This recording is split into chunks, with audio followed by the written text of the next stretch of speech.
On here, idiots. Hot 93.7 on air, idiots, man. This is what we do. Big man here, k-dubasis. And listen, man, we got Pac Div in the building. Yeah. Yo, what up, everybody? What up, world? Now, listen. How y'all doing? You dudes have this buzz that was like, it was almost like it was created online, man. Like, you had cats like Pharrell and everybody checking for you online. You know what I mean? What was that like, you know? Man, it's crazy. Like, we never really thought about it like that.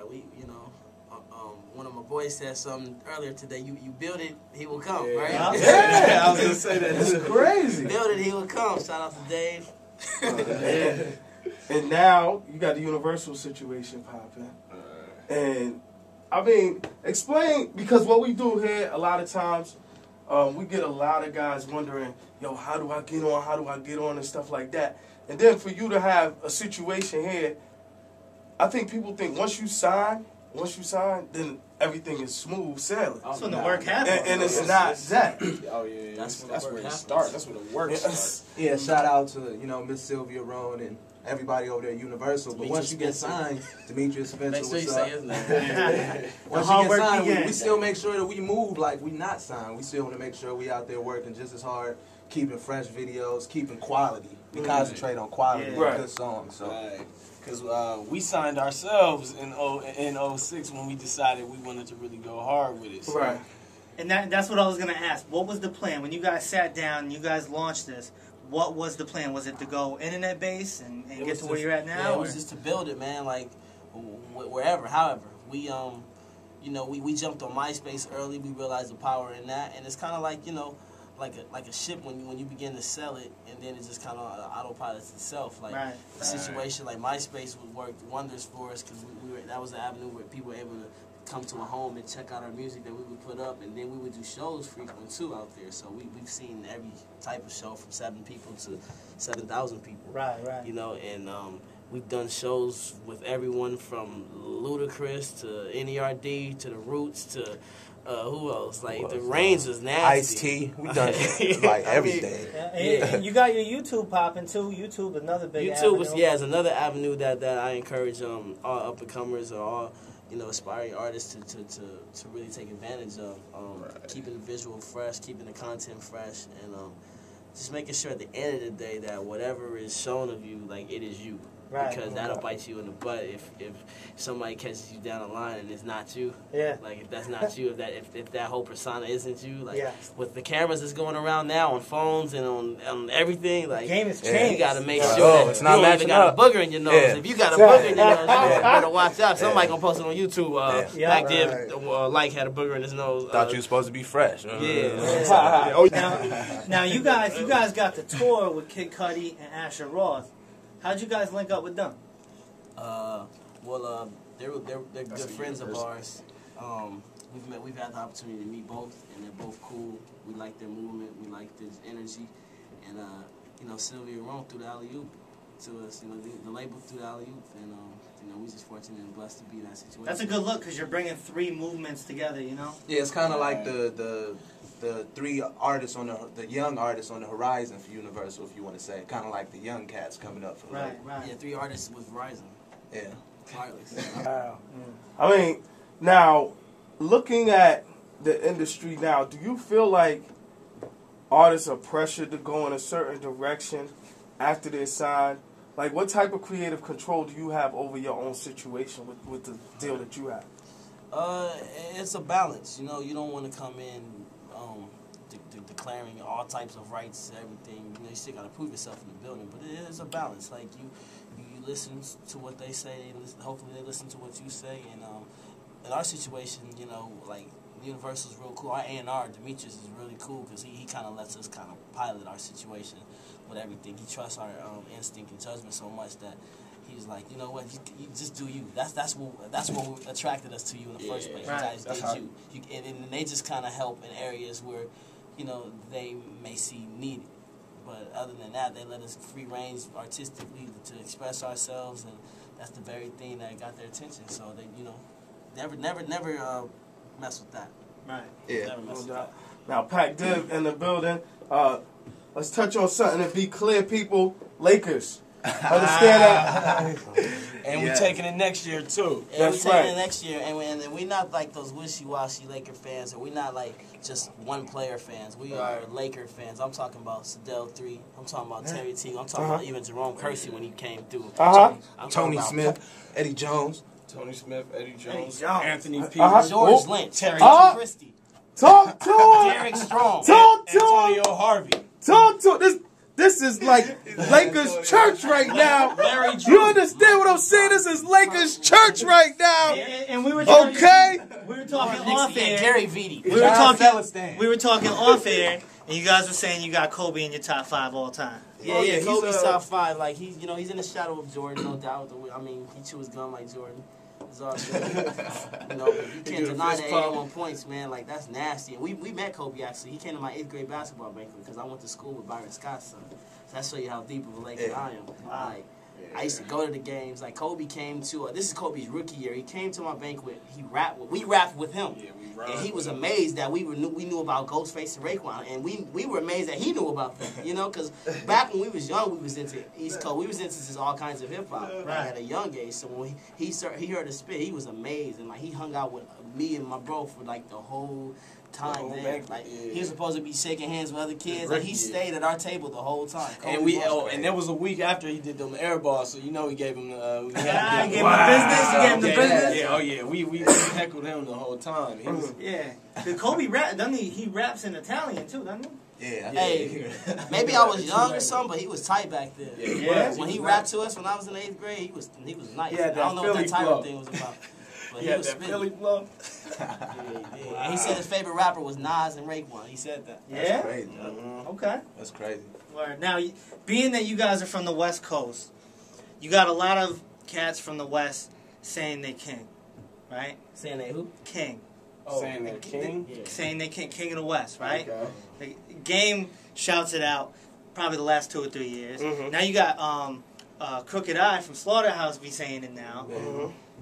Being from the West, who do you guys think is so-called king of rap West Coast? King of rap. I think the king of rap of the West Coast, I'm sorry for that sound, was Tupac, man. He died. He was the king, man. Even though he wasn't from California originally, when he moved out there, he held it down so much for the West Side that you just had to give it up for him. Like he was the king, dude. Yeah, Tupac was the the king of the West Coast. Like he gets the most play in the history of West Coast hip hop. Like anything that Dre touches, of course. But Right. I mean, of course, like Cube too. You got to give Cube. Yeah, Ice Cube. Even like y'all just said, even Game, you got to tip your hat off to him because he's put out some good music. Despite anything else or what you want to say, he's put out some good music. Yeah. But I don't know too many people, too many artists that other cats will die for it, know, and fight you over, and it would be over Tupac. Yeah, Pac's lyrics, man, you be riding with those. It's girls that'll fight you, and dudes who will fight you right now for Tupac. Wow. They got they got classes on him at Berkeley College, in the Bay, and they got murals of him in Africa. Like, man, you got to be the king of something. You got a picture of him in Africa. Now, speaking of kings and people, that was a segue right there. I don't know if you heard this. 12 people, I believe it's 12 people. Yes. 12 Michael Jackson fans committed suicide in the last few years. What? Yeah. R.I.P. I didn't even know that. People who died. Man. R.I.P. to Michael Jackson. So that's like what you were talking about with Tupac. That's like 10 times. That's magnified 100 times. Yeah. Like Michael Jackson, he merged races. Like he did stuff for race relations outside of music, so it was a big worldly thing with that. That's his a message figure. was so powerful and positive. Like even without the preaching, he didn't have to preach. He just healed the world, man in the mirror. Like these records, that's like I Believe I Can Fly on steroids. Those are like self-help records. If you having a hard time, with your personality or with yourself, you can listen to some Michael Jackson and get yourself back on track. Mike used to put angels in his music, man. It sounds like you hearing a bunch of angels singing when you listen I think to he Mike. was an angel. Yeah, that's what I'm saying. Wow. It's crazy the impact that he has on so many people And a lot of people who you wouldn't even think would be like Michael Jackson fans. They're like, you know, they're almost brought to tears behind this whole thing. Like, he survived decades. That's when you make timeless music. Like, you got to put him along the ranks, if not higher than like Frank Sinatra. Oh yeah. I mean, of course, Elvis, the Beatles, like those transcend decades. That's music right there. Not no 5-year span. Like, he did decades. Like, that's a hard thing to do. Right. From our parents to with us. And here we are in hip hop and rap music, and people get on Jay-Z for being too old. But these cats go 30 years, but hip hop can't. I don't get it. I mean, I don't get it. As, like you said, Frank Sinatra was an artist. He didn't think he was too old for his music when he was making it. He just kept doing it, and he kept doing it with style. It's all about the integrity and the class and the way in which way you do it. Like, and I'm not mad at Jay-Z for still rapping and doing his thing, because he's still good. And he's still, you know, and he knows how to make himself look. He knows how to project himself to the public, and that's great. Yeah, it's really just about branding yourself, man. Now let me ask you something. Once again, Pac Div is in the studio. Let me ask you something, because this is a good segue into my question.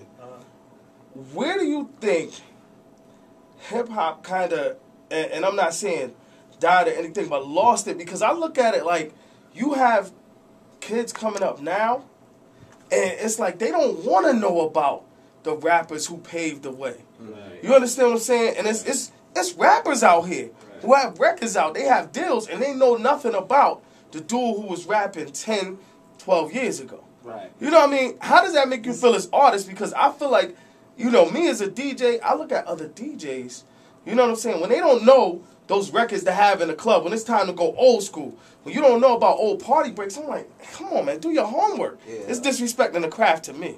Right. Like Nas said, no idea is original. There's nothing new under the sun. It's never what you do, it's how it's done. Right. And it's perfect. Like, that's a perfect explanation for it, because hip-hop is one of those art forms in which, like, there's always a king at one point in time, and then, like, after a while, you know, he fades away, and then somebody else steps in, and the person who steps in next brings something that the other person didn't have, and the youth gravitates to it because it's something, it's a connection that he has to him, and I think it has to do with some substance that they bring to the table, whether it be a good message or a bad message, it doesn't really matter. But I just think that the substance is what's missing in the art and what's missing in the game right now, and there's nobody left.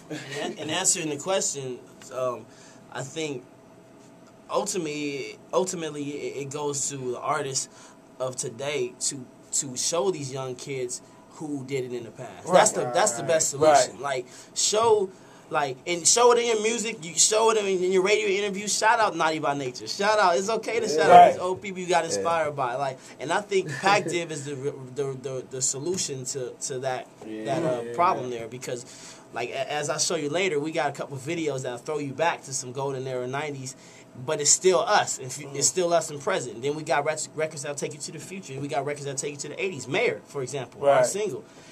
It sounds like NWA meets Pac Div. That's what I'm saying. We brand new, but we paying respect to all them cats at the same time through our music, so it works out. That's the best way to point to it. I definitely think it's lost, but all you got to do is just change the mindset. And in order to change the mindset, you become the solution by doing it. Oh man, do your research. Pac Div, now, do you have a release date on the album? Is the album ready to go? The album is not ready to go, but it's near completion, and we're looking for a release date around September, October. But I will tell you this: we got some treats for you. Like, we got some really, really amazing music, and I mean, that's what we're here for. Well, the album might not be done, but we got some singles that are done, and we're going to get into them. Look, fellas, much success to you. Thank you. Thank you for coming to the East Coast. Pac Div, y'all. Pac Div loves the world. We out here in the East Coast. We love y'all. But most importantly, they love the Lakers. They love the Lakers. We love the Lakers. We're going to turn this into Lakers radio in a minute. On here, idiots.